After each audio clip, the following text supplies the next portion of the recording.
According to the National Electrical Code 2020 Handbook, a permanent pool is defined as any pool installed in or above the ground, or any pool that is built in or is capable of being built in.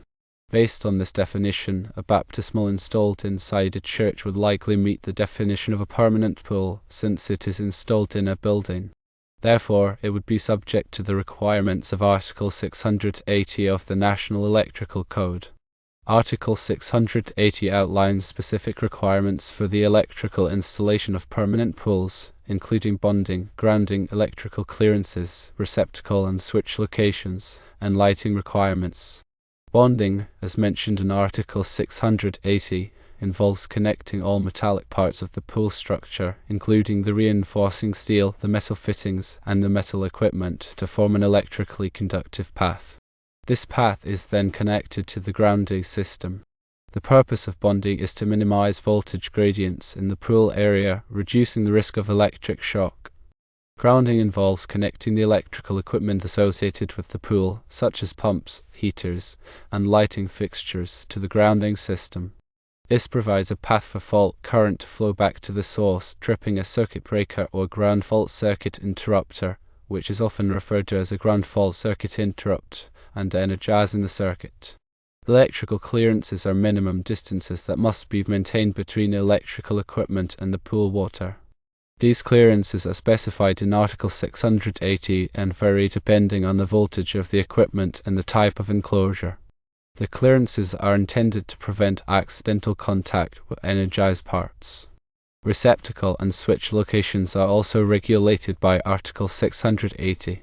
Receptacles must be located at least 6 feet from the inside wall of the pool, and they must be ground fault circuit interrupter protected. Switches must be located at least 5 feet from the inside wall of the pool, or they must be ground fault circuit interrupter protected. These requirements are intended to prevent electrical shock from using electrical devices near the pool. Lighting requirements are specified in Article 680 to ensure that the pool area is adequately illuminated and that the lighting fixtures are safely installed. Underwater lighting fixtures must be listed and labeled for underwater use, and they must be installed with a ground fault circuit interrupter.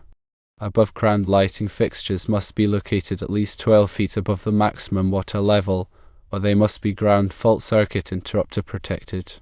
The infrequent use of a baptismal pool might warrant some flexibility in the application of Article 680.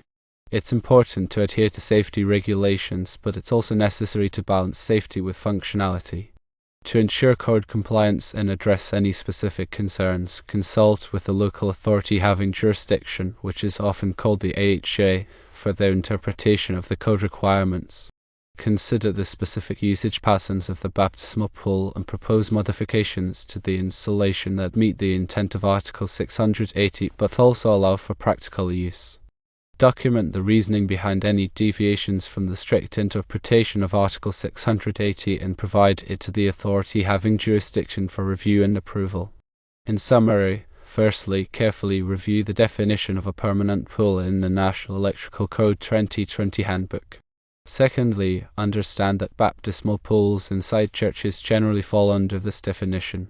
Thirdly, adhere to the requirements outlined in Article 680, which covers bonding, grounding, clearances, receptacle placement, and lighting. Fourthly, balance safety with practical functionality, considering the infrequent use of the baptismal pool. Fifthly, consult the local authority having jurisdiction for code interpretation and approval of any deviations. Sixthly, properly document any proposed modifications to Article 680 requirements. Remember that bonding minimizes voltage gradients. Grounding provides a path for fault currents, which then trip ground fault circuit interrupters.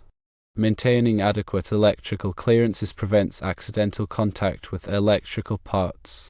Properly placed and ground fault circuit interrupter protected receptacles and switches prevent electrical shock near the pool.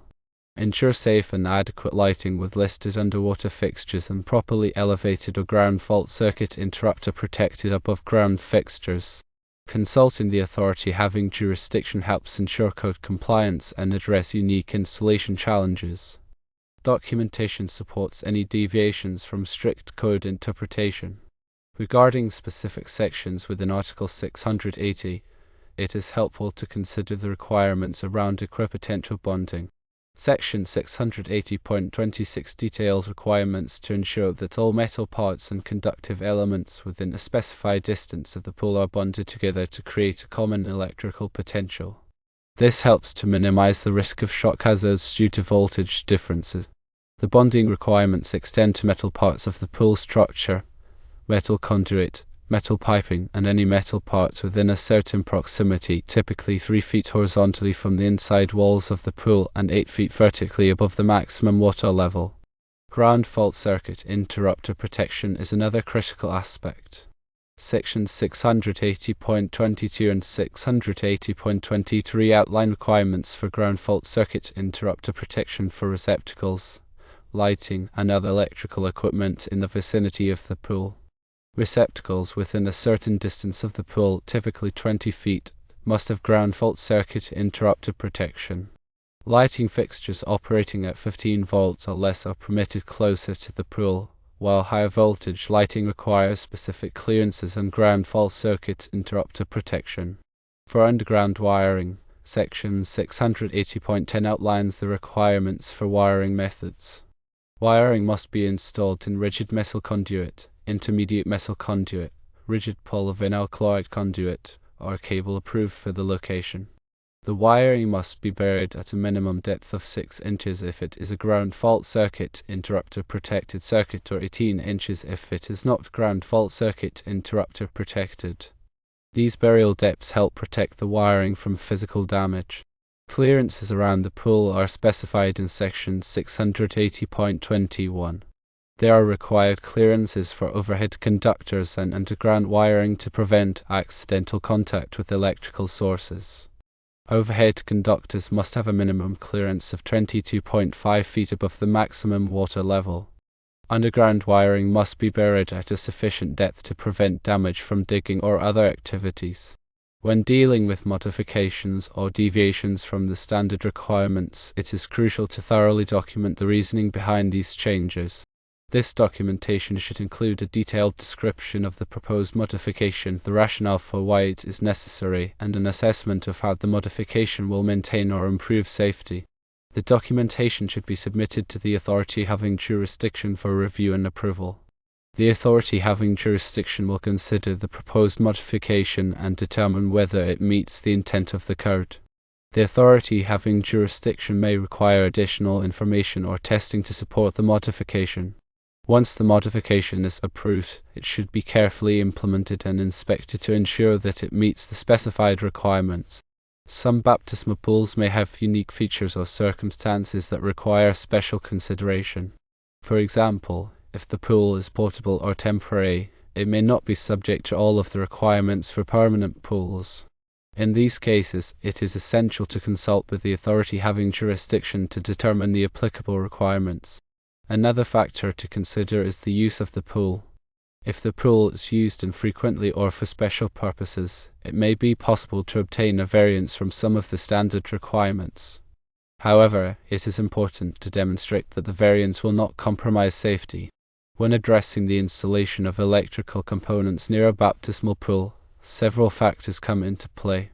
The first consideration should be the proximity of electrical receptacles to the pool's edge. The National Electrical Code mandates specific distances to prevent accidental electrical contact. Receptacles must be located at least 6 feet away from the inside wall of the pool, and these receptacles must be protected by a ground fault circuit interrupter. This ground fault circuit interrupter protection is crucial as it can quickly cut off power in the event of a ground fault, significantly reducing the risk of electric shock. Switches also require careful placement. They need to be situated at least 5 feet from the pool's inside wall or be ground fault circuit interrupter protected. The goal is to prevent individuals from reaching for a switch while they are wet, thereby avoiding potential electrical hazards. Lighting around the baptismal pool is another important area. Underwater lighting fixtures must be specifically designed and listed for such use. These fixtures should operate at low voltage, typically 12 volts, to minimize the risk of electric shock. Furthermore, they must be installed with a ground fault circuit interrupter for added safety. For above-ground lighting, the fixtures need to be at least 12 feet above the maximum water level. Alternatively, if they are closer, they must be ground fault circuit interrupter protected. The type of wiring used is also regulated. When running electrical wiring to the pool area, it is essential to use approved wiring methods such as rigid metal conduit, intermediate metal conduit, or rigid polyvinyl chloride conduit.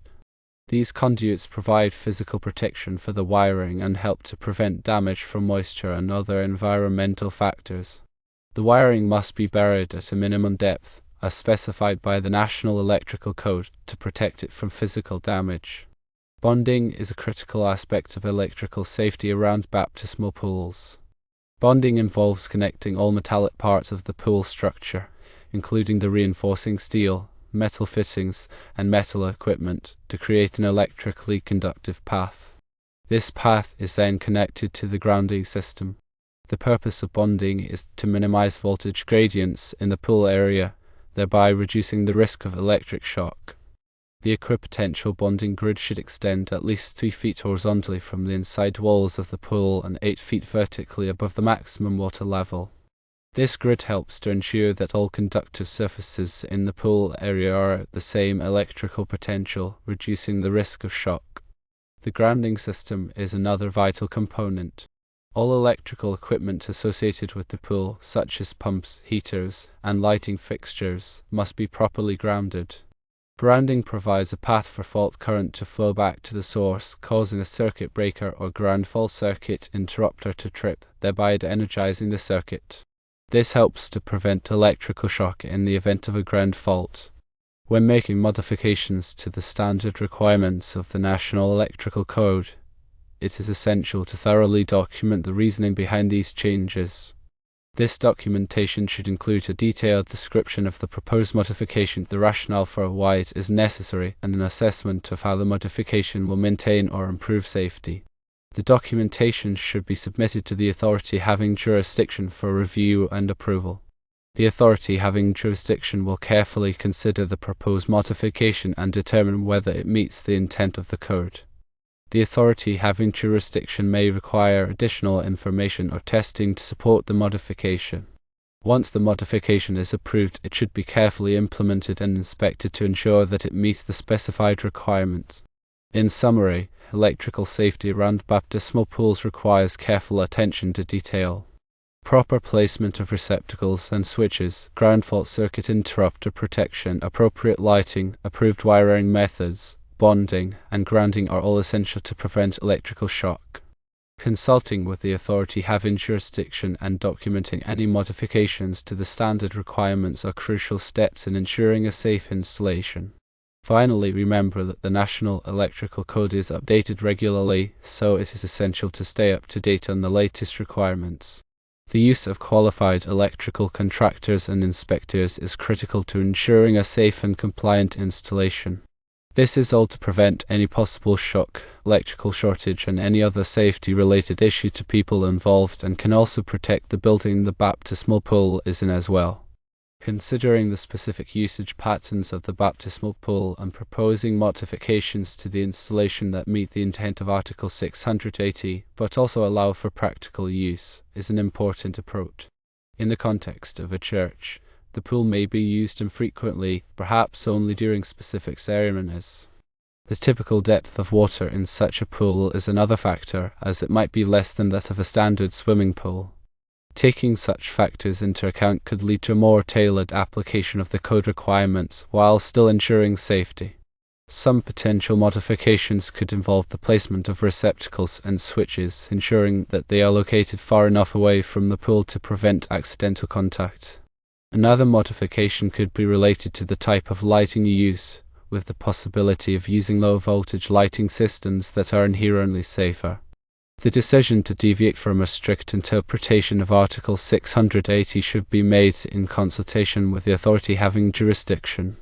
This ensures that all safety concerns are addressed and that the final installation complies with the intent of the code. In addition to consulting with the authority having jurisdiction and documenting any modifications, it is also essential to perform regular inspections and maintenance of the electrical system around the baptismal pool. This includes checking the ground fault circuit interrupter protection, testing the bonding connections, and inspecting the wiring and equipment for any signs of damage or deterioration. Regular inspections and maintenance can help to identify and address potential electrical hazards before they become a problem. Furthermore, it is important to educate users of the baptismal pool about electrical safety. This includes instructing them not to use electrical devices near the pool and to report any electrical hazards to the appropriate personnel. Education can help to prevent accidents and ensure that the pool is used safely. The National Electrical Code provides a comprehensive set of requirements for the electrical installation of permanent pools. However, the application of these requirements to baptismal pools can be complex, and it is essential to consider the specific usage patterns and circumstances of each installation. By consulting with the authority having jurisdiction, documenting any modifications, and performing regular inspections and maintenance, it is possible to ensure that baptismal pools are installed and used safely. Remember, safety should always be the top priority when dealing with electrical installations around water.